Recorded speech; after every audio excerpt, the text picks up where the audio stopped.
The average 53-year-old American man does not have $870,000 saved for retirement. He has about $53,000. That is not the average of the success stories you hear at dinner parties. That is the median. Half of the men his age have less than that. Now here's the part that makes this number so disorienting. He probably earns more money right now than he has ever earned in his life. He owns a home, he takes vacations, his kids go to decent schools, he has a title at work that sounds solid when he says it out loud. From the outside he looks fine. That is the trap. The danger is not always being broke. The danger is looking fine while the hole gets deeper every single month. There is a very specific kind of financial damage that happens to men in their 50s, and almost nobody sees it clearly because it does not arrive wearing the costume of failure. It looks like achievement. It looks like the reward for 25 years of showing up, getting promoted, building a reputation, buying the house, paying the tuition, keeping the family steady, and becoming the person everyone expected you to become. That is exactly why it is so destructive. When a man is 32 and his finances are messy, he knows they are messy. When a man is 53 and his finances are quietly unraveling under the weight of a successful-looking life, he often thinks he is still winning. That misunderstanding is expensive, and it gets more expensive every year the illusion survives. I want to give you one image that explains almost everything in this conversation. Picture a golden anchor, not a symbolic one. A real anchor, cast iron, massive, heavy, built to hold a ship in place against the pull of the sea. Now make it gold. Beautiful. Impressive, polished enough that anyone standing on the dock can see what it costs to build. That is your mortgage. That is your job title. That is the car lease. That is the country club. That is the vacation house you convinced yourself was an investment. That is the private school tuition. That is the neighborhood you stretched to enter, because it felt like proof that all the work had finally paid off. Those are golden anchors. Anchors do provide stability, right up until the tide changes. Then the same thing that made you feel established is the thing that pulls you under faster than you ever thought possible. The men who arrive at 60 with real flexibility are usually not the men who accumulated the most impressive anchors. They are the men who quietly cut some of them loose before the water rose. That is the whole game. And the traps I am about to show you are all forms of the same mistake. They are all golden anchors you probably do not recognize as anchors yet. That is exactly why they work. The first trap is what I call the fixed obligation stack, and this is where everything usually starts going wrong. Somewhere in your late 40s, a quiet psychological shift begins. In your 30s, you were still trying to build something, you were still reaching, still moving, still thinking about what was possible. Then, without realizing it, your ambition changes shape. You stop thinking about what you could build and start thinking about what you have to protect. That feels mature, it feels responsible, it feels like adulthood finally settling into your bones. And if you apply that instinct to the wrong things, it becomes one of the most expensive transitions of your life. Because most men in their 50s are not actually protecting wealth. They are protecting the appearance of wealth. And appearance is very expensive to carry by that point in life. You have been saying yes to reasonable sounding things for 20 or 25 years straight. The mortgage passed the monthly payment test. The second car passed the monthly payment test. The vacation property passed the monthly payment test. The school passed the monthly payment test. The club passed the monthly payment test. The housekeeper, the lawn service, the streaming subscriptions, the insurance policies on things you barely remember owning, all of them pass the same test. Can I afford the monthly payment? Will the number clear the account? That is the test most people use, and that is why so many people get trapped. Because affordability defined that way tells you almost nothing about whether you are building wealth. It only tells you whether the machine is still producing enough cash this month to keep the lights on. That is a cash flow question. Wealth is a different question entirely. Let me make it concrete. Imagine a man named Richard. He is 51. He is a regional sales director at a manufacturing company. He makes $190,000 a year, more than his father ever made, more than he himself ever imagined making when he was young and broke. He has a $4,200 monthly mortgage payment once taxes and insurance are included. He has a $750 BMW lease because after 2 decades of grinding, he decided he had earned the right to drive something he actually liked. He has a boat that costs him $600 a month to finance and another $100 a month to store for the colder half of the year. He has a country club membership at $450 a month. He tells himself it is for networking. He means it. He has 2 children in private high school at $22,000 each per year. Now take his gross income and run it through taxes. He brings home roughly $10,600 a month. His fixed obligations before he buys a single grocery are around $12,500. Read that again. Before he buys food, before a date night, before a dentist bill, before gasoline, Before Christmas, before replacing a broken appliance, Richard is already underwater. He is spending more than he earns on locked, in commitments before a single discretionary choice enters the picture. He is not reckless. He is not a fool. He is the natural product of 25 years of individually reasonable decisions. Nobody ever forced him to total up an aggregate. That is the fixed obligation stack. That $12,500 is Richard S. floor. It is what the world costs him just to stay still. It is a chain of golden anchors welded together. And the tragedy is that most men do not recognize the danger because each individual piece sounds justifiable in isolation. A mortgage is normal, a nice car is normal, tuition is normal, a club is normal, a second property is normal, a cleaner is normal, a little extra insurance is normal. Yes, each one by itself is normal. The problem is not the pieces. The problem is the stack. You think the issue is that Richard does not earn enough. The real issue is that his burn rate has been rising faster than his savings rate for 15 years. His income doubled, his wealth did not. Those are two completely different things. And the 50s are when the difference becomes impossible to ignore. The psychological trap gets even uglier because higher earners often feel almost exactly the same level of financial stress as people making much less. Not because money does not matter, because the lifestyle ratchet clicked. The track just became more expensive. The result is that the man making $200,000 is often running just as hard as the man making $75,000. Except the consequences of falling are larger and the structure is much harder to unwind. And now let me put a number on the real cost of one golden anchor. If you redirected $800 a month starting at age 40 into a low-cost index fund, earning 7% a year by 65, you would have roughly $472,000. That is not from earning more. That is from saying no to one anchor you said yes to 15 years ago and never re-examined. That is the compound cost of one reasonable feeling lifestyle choice. Now let us go to the second trap because this is the one that turns a manageable situation into a permanent one. Most men think the problem is not having enough saved for retirement. The more dangerous problem is not understanding what happens to whatever you have saved if the timing goes wrong. This is where sequence of returns risk enters the story. It sounds academic. It sounds like something people with too much time and not enough sunlight argue about over coffee. In reality, it is one of the most destructive forces a man in his 50s will ever face, and almost nobody has modeled it honestly against his own life. Here is how it works. Imagine you are 58. You have $450,000 in your 401k. You plan to retire at 63. The market averages 7% annually over those 5 years, and you arrive with roughly $630,000. Clean, reasonable, comforting. Exactly the kind of number a retirement calculator will print without blushing. Now imagine a second scenario. The market drops 35% in the first year of retirement. After that, it recovers the following 19 years, average 9%. If you look only at average returns, you might think you are fine. That is the mistake, because you are no longer just compounding, you are withdrawing. You are selling shares while the portfolio is down. Suppose you take out $25,000 a year.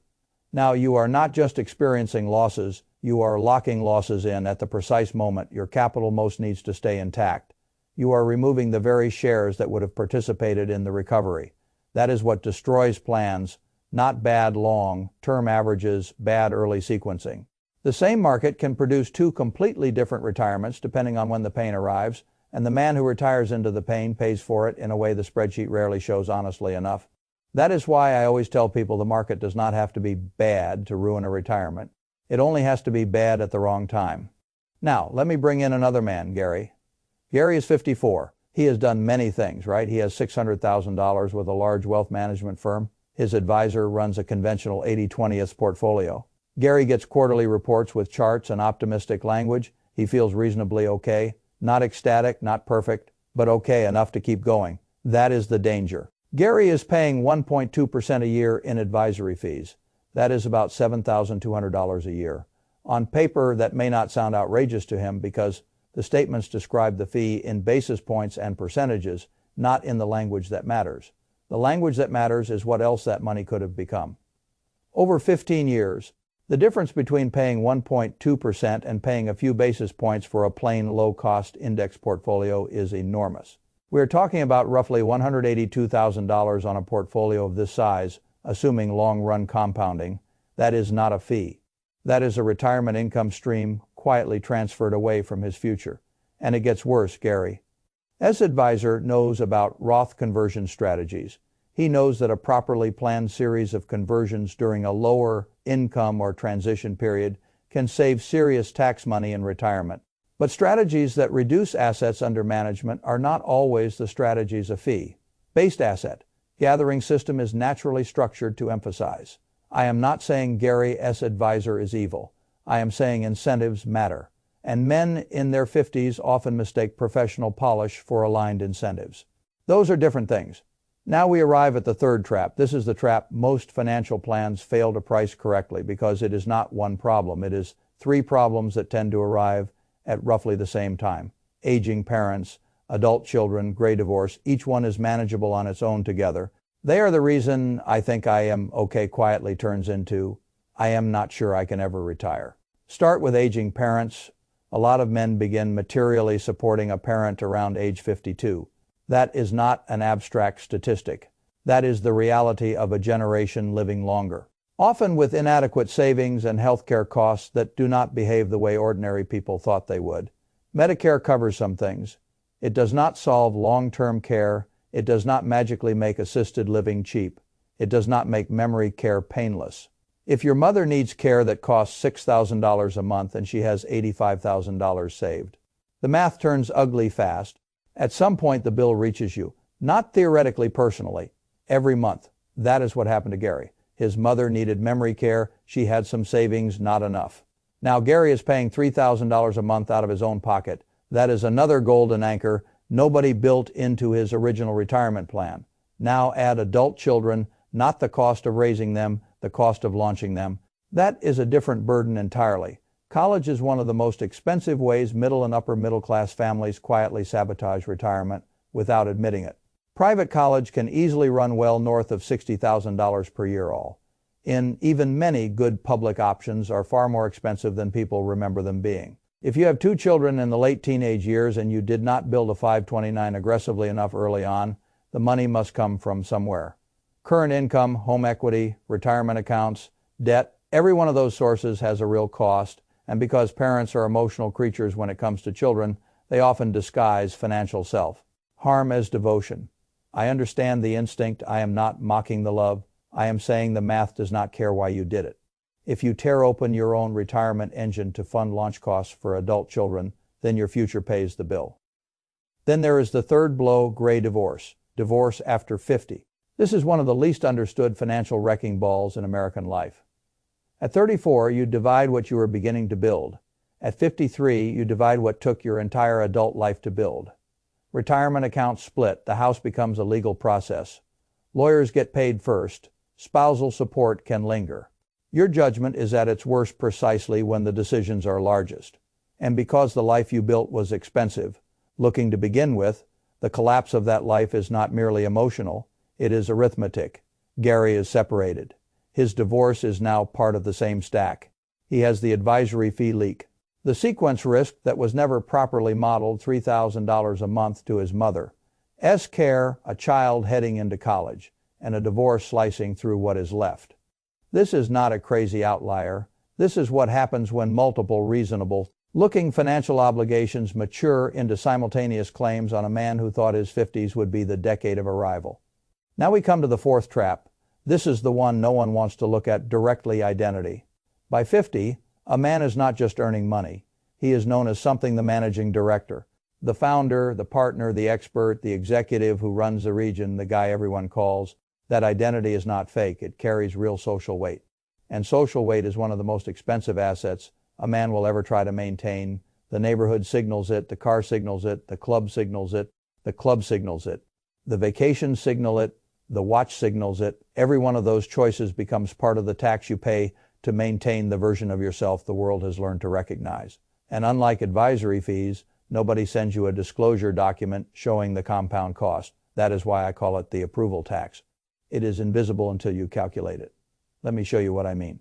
Picture two men who graduated from the same business school around the same time. Both go into finance, both earn roughly the same money through their 40s. By 52, both make about $220,000 a year. The first man, Paul, builds a prestige footprint, right suburb, right car, private school. Country club annual family trips that cost what a used car used to cost from the outside. Paul looks exactly how success is supposed to look. Quietly, he is drawing on home equity to cover the gap between his income and the life that income was supposed to prove. At 50, Paul has about $420,000 in retirement accounts and $230,000 in home equity. His liquid net worth, money that can actually replace income without selling the house, is around $115,000. The second man, Marcus, made different choices, not miserable choices, deliberate ones.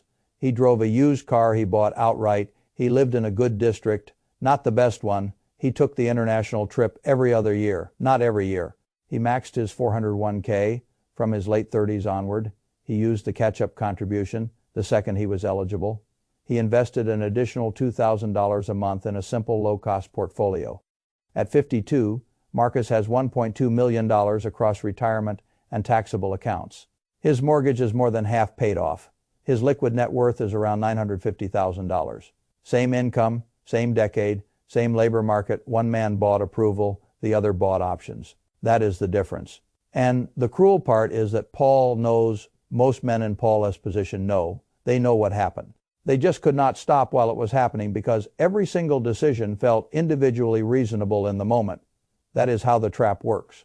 Not through madness, through accumulation. Now let me make the math unavoidable. Two men, both 50, both earning $180,000. Man A has a monthly burn rate of $11,000 before discretionary spending. After taxes, he takes home about $9,800. He is in deficit before groceries. Man B has a burn rate of $6,000. He saves $3,800 a month. Over the next 15 years at 7%. Man scrapes together maybe $140,000. If he saves anything meaningful at all, Man B builds roughly $1.14 million. Same income, same market, same 15 years. 8 times the outcome. The variable is not IQ. It is not stock. Picking skill. It is not luck. It is burn rate. At 65, Man B can reasonably draw around $45,000 a year under a 4% rule and collect maybe $31,000 from Social Security. That gives him something in the mid-$70,000s, enough for real options. Man A gets the same Social Security, plus whatever pitiful income his remaining assets can generate. He covers maybe 30% of the lifestyle he spent 20 years maintaining. Now he has 3 options: work longer, slash the life he spent decades building, or run out of money. That is it. He does not get a 4th option, and that is why I say the greatest hidden risk in a man's 50s is not the market. It is the burn rate. Everything else is noise on top of that signal. Now, I do not want to leave you with despair. I want to leave you with direction, because the good news is that even brutal math can be changed if you change it early enough. Gary, the man from earlier, is doing exactly that. He settled the divorce. It hurt badly. He lost the house. He lost a meaningful piece of the retirement account. But he did something more important than preserving appearances. He cut the anchors. He moved into a smaller place. He took his fixed monthly obligations from roughly $9,500 down to around $4,100. He left the high-fee advisory structure and moved into a simple, low-cost 3 fund portfolio. He began Roth conversions during a lower tax bracket period. He may not retire at 62. He may retire at 68. But he is not going under. Why? Because he finally did what men in their 50s almost never want to do. He reclassified achievements as liabilities. That is one of the hardest acts in adult finance. Now let me tell you what to do, not in theory this week. First, calculate your burn rate, not your budget fantasy, not your good intentions, your actual fixed obligation floor, mortgage or rent, car payments, insurance, tuition. Subscriptions you cannot stop with one-click club, dues, debt service, support to family members, anything locked in, add it up. That is your floor. If that number is more than 60% of your monthly take, home income, you do not have a discipline problem, you have a structural problem. And structural problems are not fixed by tiny cuts and motivational speeches. They are fixed by removing anchors. Second, stress test retirement. Against bad sequencing, do not run the happy calculator, run the ugly one. What happens if the market falls 30% in the first 2 years of retirement? What happens if you need to withdraw through that drawdown? What happens if one spouse gets sick? What happens if one child still needs support? If your retirement plan only survives smooth positive averages, you do not have a plan. You have optimism wearing spreadsheet clothing. Third, audit every fee. Advisory fees, fund fees, Insurance product loads anything tied to your money. If you are paying more than you understand, you are paying too much. And if your total annual investment cost is above 0.3%, then you need to know exactly what service you are getting in exchange and whether it is really worth the compounding drag, because the fee you ignore for 15 years becomes the retirement income you no longer have. Fourth, confront the identity tax. Ask yourself one brutal question. What in my life am I still paying for, mainly because it proves something? That is the question most men never ask honestly enough. What am I maintaining? Because I enjoy it deeply and it genuinely fits my values. And what am I maintaining because it signals standing? Those are different things. And if you cannot tell the difference, your future will. Finally, simplify the investment side. Lazy investing built more real wealth than clever investing ever did. A low-cost index fund, automatic contributions, high savings rate, minimal fees, decades of leaving it alone. That story does not sound impressive at dinner parties. That is one reason it works. The men still grinding at 67 are often the men who look the most impressive at 52. The men with options at 60 are often the ones who were boring enough to cut the anchors, live below the visible line, and let compounding do its work. That is the real division, not rich versus poor, not smart versus foolish, anchored versus unanchored.